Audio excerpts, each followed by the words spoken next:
I know there's not much that I can say that would make things any better right now, but I just want you to see in my eyes how sorry I am for the comments that I made yesterday.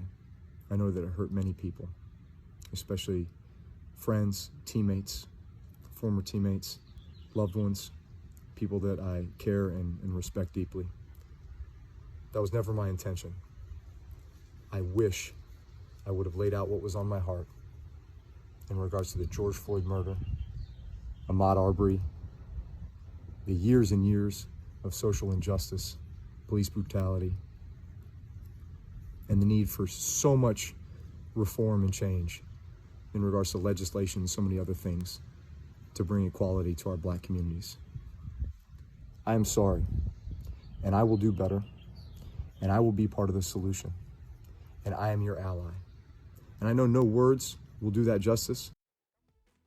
Brees met with his teammates yesterday. What can you tell us about what happened?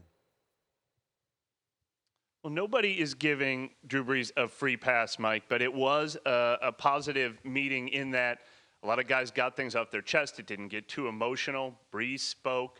There was a positive dialogue, I was told, between him and Malcolm Jenkins, who we heard from the other day. And a couple players described it as really important for them to have this kind of meeting, and hopefully these kind of difficult conversations, they say, are taking place all over the country.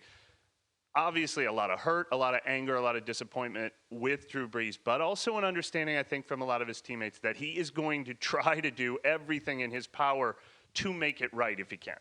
What kind of impact, if it is possible to start to consider, do you think this has on the team moving forward? Well, one thing I think was really impressive, Mike, and it even started on this show yesterday when you guys spoke to Demario Davis, is the way the other leaders of this team are leading the charge to try and bring the team together. They're real public shows of forgiveness. You just read the quote from Michael Thomas on Twitter. We saw that from several teammates, Alvin Kamara among them. And Sean Payton echoed the words of Demario Davis, saying that's what I love about this team. So, we wondered, how can a team get through this, especially when it is their most visible leader, Drew Brees, who is at the center of this turmoil. And I think what we saw is a lot of other leaders stepping up to say, we are going to try to lead the way to make this team come together. But again, not giving Drew Brees a free pass, but finding a positive way forward through this. Dan, what thoughts do you have this morning? Well, I mean, I think the big thing, Greeny, is to realize we have two ears and one mouth. And for most of us, it's a big deal that we need to sit back and listen and truly hear things that are getting said and try to listen, learn, and then lead. And in regards to Drew and his apology, it's an apology. And some people are going to take it and that'll be enough. And then some of his teammates are going to go, that's not enough. I need more. And it's going to need to be kind of an everyday remorse out of Drew, and he's going to need to put his words into action. And his comments are, I promise to fight every day for what is right. That needs to be something that we all need to adopt into our lives. To always be an ally, that is something that we all need to adopt into our lives. And I think that the overwhelming message that so many have said and so many have heard this past 10 days is to hear and to listen and to absorb, and then listening needs to become action. And so this is Mike Triplett said, important conversations, that the Saints had a really important conversation. I think we all need to adopt that mindset, that these are really important conversations that are going to be uncomfortable and difficult to be had, but we need to have them. And so it's hopefully a good example for many of us that we need to sit back and listen. Des, we haven't had a chance to talk to you in the last 2 weeks. What do you make of all this?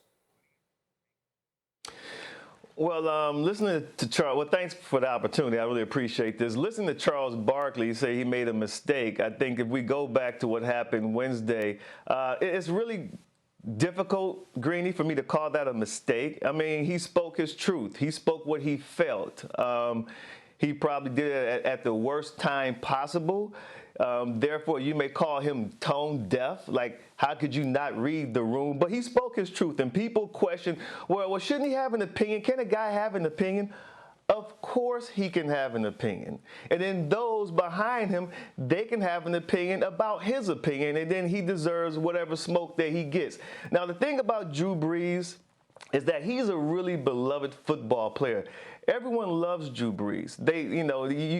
Everyone likes him a lot, and he does a lot for the community, especially in New Orleans. But that interview he did cut deep. It cut real deep, probably about as deep as you can cut a people without actually killing them.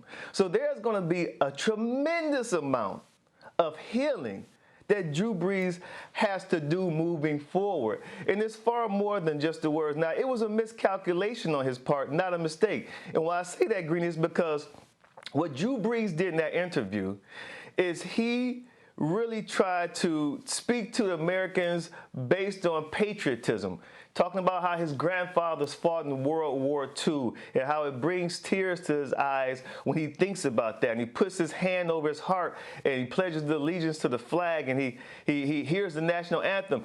He was trying to speak to Americans who, at this point, they're in a different place. He was talking from 4 years ago when Colin Kaepernick first did the protest, the peaceful protest. America right now, Greeny, is in a much different place than she was 4 years ago. So that was his miscalculation, and that's what he's apologizing for right now. But I would never call it a mistake. The young man spoke his mind, his true feelings, and he gave his opinion. But now that locker room has been divided. Dan can tell you, when he made that statement, when he gave that interview, he pretty much separated his locker room with like yellow crime scene tape. I've never seen anything like this before in professional sports from a leader like Drew Brees. And at that point, Sean Payton, the head coach, he was in full and complete damage control because he knew he lost his locker room and he could not move forward with a season with the locker room divided in the way it is. So there's a lot of healing that's going to have to happen